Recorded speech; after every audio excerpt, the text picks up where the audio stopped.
ওদালগুৰিৰ পানেৰী চাহ বাগিচাৰ আজি উড়িয়া ভাষা আৰু সংস্কৃতিৰ গৱেষণা কেন্দ্ৰ অসম উড়িয়া যুৱক ছাত্ৰ পৰিষদৰ সংবাদমেলত অসম উড়িয়া যুৱক ছাত্ৰ পৰিষদৰ কেন্দ্ৰীয় সমিতিৰ সভাপতি লক্ষ্মীধৰ তাঁতী, যোৰহাটত হৈ যোৱা ভাষাৰ সন্দৰ্ভ আলোচনাত অসম চাহ জনজাতি কেন্দ্ৰীয় সমিতিৰ সভাপতি ধীৰাজ গোৱালাই চাহ জনগোষ্ঠীৰ কথা উল্লেখ কৰিছিল যদিও চাহ জনগোষ্ঠীৰ ভাষাৰ স্পষ্ট ভাষাৰ বিৱৰণ দাঙি ধৰা নাই বুলি অসম উড়িয়া যুৱ ছাত্ৰ পৰিষদৰ কেন্দ্ৰীয় সমিতিৰ সভাপতি লক্ষ্মীধৰ তাঁতীয়ে এই সন্দৰ্ভত কিছু ভুল ত্ৰুটি আছে বুলি ধীৰাজ গোৱালাৰ লগতে অসম চৰকাৰক সকীয়াই দিব খোজে।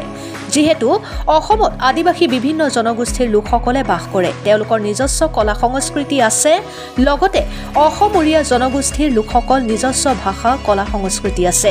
এইসকল লোক বিভিন্ন দিশত আগবাঢ়ি আহিছে। সভাপতি লক্ষ্মীধৰ তাঁতীয়ে কয়, উড়িয়া ভাষাটো স্বীকৃতিপ্ৰাপ্ত ভাষাৰ হয়, নিজৰ লিপি বৈশিষ্ট্য সম্পূৰ্ণ আছে। আমাৰ এই উড়িয়া ভাষাটো অগ্ৰাধিকাৰ দিব লাগে। তাৰ পিছত যিসকলৰ জাতি যেনে কুৰুক মুণ্ডা বা যিসকলৰ বৈশিষ্ট্য আছে সেই সকলকো অগ্ৰাধিকাৰ দিয়ক। কিন্তু তেখেতসকলক অনুৰোধ কৰে যে যদি চাহ জনগোষ্ঠীৰ যি সঠিক ভাষা বা স্বাৰ্থৰী ভাষা কৰিব খুজি আছে তাত একো আপত্তি নাই বুলি কয় কেন্দ্ৰীয় সমিতিৰ সভাপতি লক্ষ্মীধৰ তাঁতীয়ে। কিন্তু আমাৰ উড়িয়া ভাষাটো যাতে গুৰুত্ব প্ৰদান কৰে। পানেৰীৰ পৰা নবীন চবৰৰ প্ৰতিবেদন, অৰুণোদয় আছাম। অসম চাহ জনজাতি ছাত্ৰ সন্থা কেন্দ্ৰীয় সমিতিৰ উদ্যোগত যোৰহাটত আজি কিছুদিন আগতে যোৰহাটত কিছু বৌদ্ধিক মহলক লৈ ভাষাক সন্দৰ্ভত এটা আলোচনা ৰখা হৈছিল আৰু তাত আমাৰ ভাষাটো কি হ'ব, নিউ এডুকেশ্যন পলিচিৰ আধাৰত আমাৰ ভাষা কি হ'ব। ইতিমধ্যে নিউ এডুকেশ্যন পলিচি সন্দৰ্ভত ষ্টেট গভৰ্ণমেণ্টেও কেবিনেটত কিছু সিদ্ধান্ত লৈছে 7টা জাতীয় ভাষাত যাতে নেকি প্ৰাথমিক স্তৰৰ পৰা সেই জাতি জনগোষ্ঠীয়ে নিজৰ পাঠ্যক্ৰমত ব্যৱস্থাত নামানে যাতে শিক্ষা গ্ৰহণ কৰিব পাৰে সেই জনগোষ্ঠীৰ ল'ৰা ছোৱালীয়ে এই কেবিনেটৰ সিদ্ধান্ত লৈছে। তাৰপিছত আজি তাৰিখত সকলো জাতি জনগোষ্ঠীয়ে নিজৰ নিজৰ ভাষা কেনেকৈ নিউ এডুকেশ্যন পলিচিত অন্তৰ্ভুক্ত কৰিব পৰা যায় এইবোৰ ক্ষেত্ৰত আলাপ আলোচনা চলি আছে চৰকাৰৰ সৈতেও আৰু নিজাববীয়াকেও আলোচনা কৰি থকা আমি দেখিবলৈ পাইছোঁ। কিন্তু যোৰহাটত যিটো আলোচনা হ'ল তো তাত আমি আমাক মানে বিশেষকৈ উড়িয়া জনগোষ্ঠীক সেই আলোচনাটোৱে বিভ্ৰান্তিত কিছু পেলাইছে।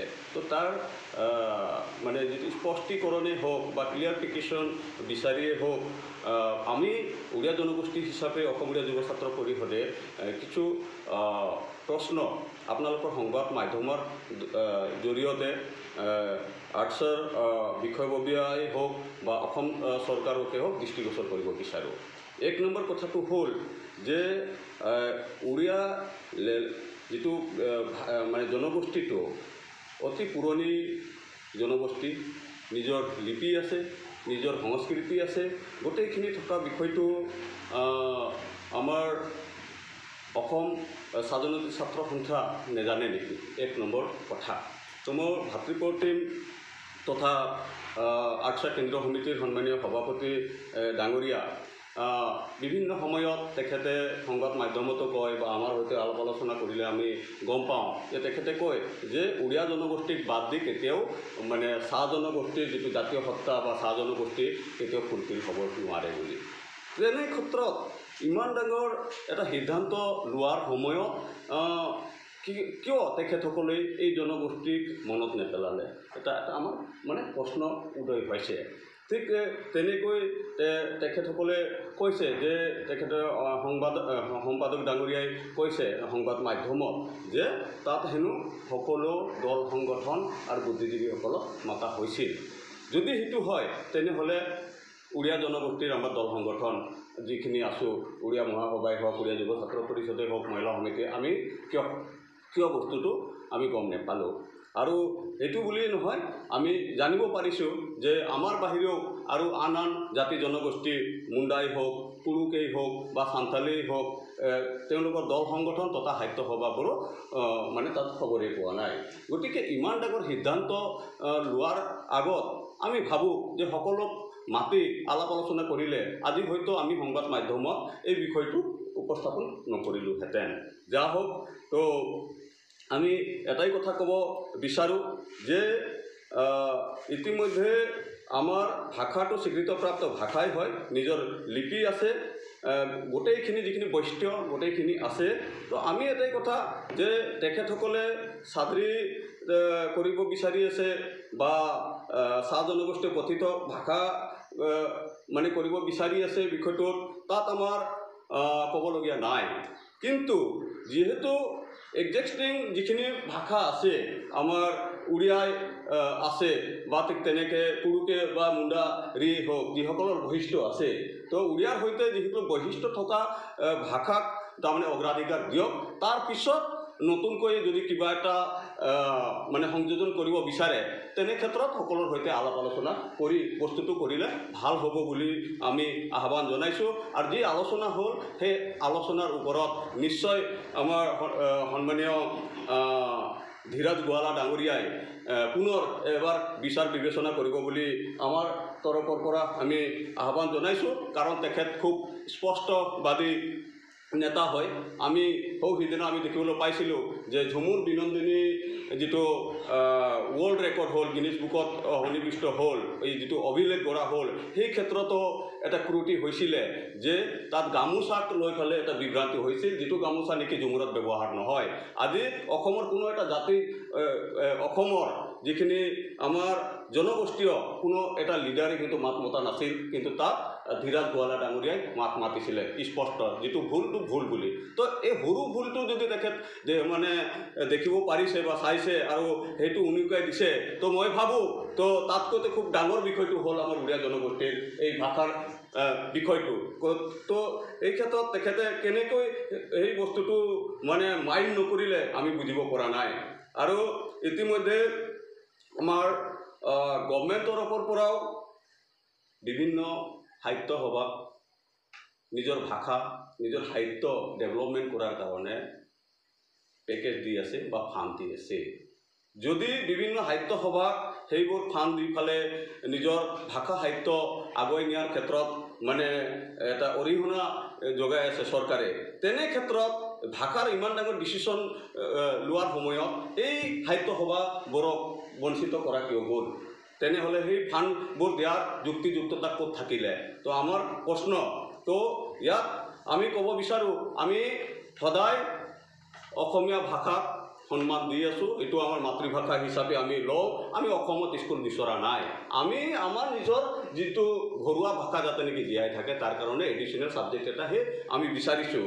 আৰু ইয়াত আমি বৰ দীঘলীয়াতে ক'ব নিবিচাৰোঁ, অসমীয়া ভাষা জীয়াই ৰখাৰ আঁৰতেই আছে আমাৰ পূৰ্বপুৰুষ ৰঘুৱা তাঁতী ডাঙৰীয়া। কিন্তু আমাৰ পূৰ্বপুৰুষে অসমীয়া ভাষা ৰক্ষা কৰাৰ ভূমিকা লৈছে, তেনে ক্ষেত্ৰত আকৌ নিজৰ আমাৰ যিটো ঘৰুৱা ভাষা উৰিয়া ভাষাটো বঞ্চিত হ'ব, সেইটো আমি কেতিয়াও মানি ল'ব নোৱাৰোঁ।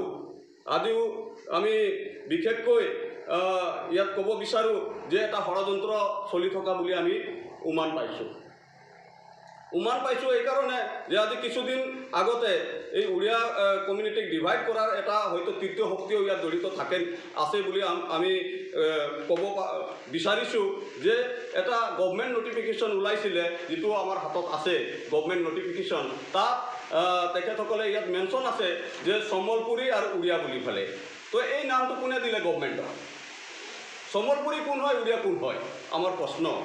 তো আমাৰ ধাৰণা হৈছে, আৰু এতিয়া আমি বিগত দিনত যিখিনি ভুল হৈ গ'ল, অসমৰ ইতিহাসত যদি আমি চাওঁ যে আগত ইমান সংগঠন নাছিল, কিন্তু কৰ্মক্ষেত্ৰৰ সময়ত, আন্দোলনৰ সময়ত চবক লৈ পেলাই আন্দোলন কৰা গৈছিল। কিন্তু যেতিয়া আঁচনি প্ৰস্তুত কৰা গৈছিল, ডেভেলপমেণ্টৰ আঁচনি প্ৰস্তুত কৰা গৈছিল, সেই সময়ত সকলো জাতি জনগোষ্ঠীক লগত নোলোৱাৰ কাৰণে হয়তো আজি অসমত বিভিন্ন সংগঠনৰ জন্ম হৈছে।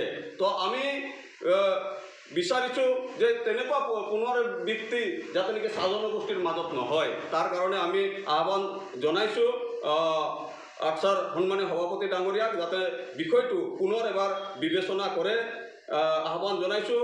লগতে আমি আহ্বান জনাম অসমৰ সন্মানীয় মুখ্যমন্ত্ৰী ডক্টৰ হিমন্ত বিশ্ব শৰ্মা ডাঙৰীয়াকো, যে তেখেতে বহু সময়ত তেখেতে কৈছে যে উড়িয়া জাতিৰ লেখীয়া মানে সংস্কৃতিবান সকলো দিশৰ পৰা তেনেকুৱা জাতি নাই। আজি সৌদিনা তেখেতে গুৱাহাটী এটা টক শ্ব'টো উড়িয়া জনগোষ্ঠীক ভূহি প্ৰশংসা কৰি উপচাই পেলাইছিলে আমাৰ ভাষা কলাকৃতি সাহিত্যক লৈ পেলাই। তো আমি সেই ভিডিঅ'টো সেই ৰেকৰ্ডটো আজি উড়িয়া জনগোষ্ঠীৰ সকলো যুৱক যুৱতীৰ হাততে আছে। আমি ভাবিছিলোঁ যে আমাতকৈ আমাৰ জনগোষ্ঠীৰ বিষয়ে উড়িয়া জনগোষ্ঠীৰ বিষয়ে সন্মানীয় মুখ্যমন্ত্ৰী ডাঙৰীয়া অৱগত। তো আমি ভাবিছিলোঁ যে এডুকেশ্যনৰ ক্ষেত্ৰত তেখেতে নিশ্চয় এটা পদক্ষেপ ল'ব বুলি, কিন্তু ইমান মানে সংবাদ মাধ্যমৰ আগত বহুখিনি কথা ক'লে, কিন্তু প্ৰেক্টিকেলটো আমি দেখা নাপালোঁ। তো আমি দুখ প্ৰকাশ কৰিছোঁ আৰু তেখেতক পুনৰ সংবাদ মাধ্যমৰ দ্বাৰা আপোনালোকৰ দ্বাৰা আহ্বান জনাইছোঁ যে আমি নতুনত্ব একো বিচৰা নাই। আমি উড়িয়া জনগোষ্ঠী হিচাপে জীয়াই থকাৰ কাৰণে যিটো মৌলিক অধিকাৰ সেই বস্তুটো আমি বিচাৰিছোঁ। ৰাইট টু এডুকেশ্যন এক্টৰ আধাৰত আমি বিচাৰিছোঁ। নিউ এডুকেশ্যনৰ পলিচিত যিটো আছে, নিউ এডুকেশ্যন পলিচিত প্ৰভিজন অলৰেডি আছেয়ে যে সকলো জাতি জনগোষ্ঠীয়ে নিজৰ ভাষাত মানে পঢ়াৰ সুবিধা পাব বুলি ফালে। আৰু আমাৰ যদি বৈশিষ্ট্য নাথাকিল হয়, আমাৰ লিপি যদি নাথাকিল হয়, আমাৰ ভাষা যদি নাথাকিল হয়, আমাৰ ভাষা স্বীকৃতিপ্ৰাপ্ত যদি নাথাকিল হয়, আমি হয়তো আজি সংবাদ মাধ্যমৰ আগত এই কথা নকলোহেঁতেন।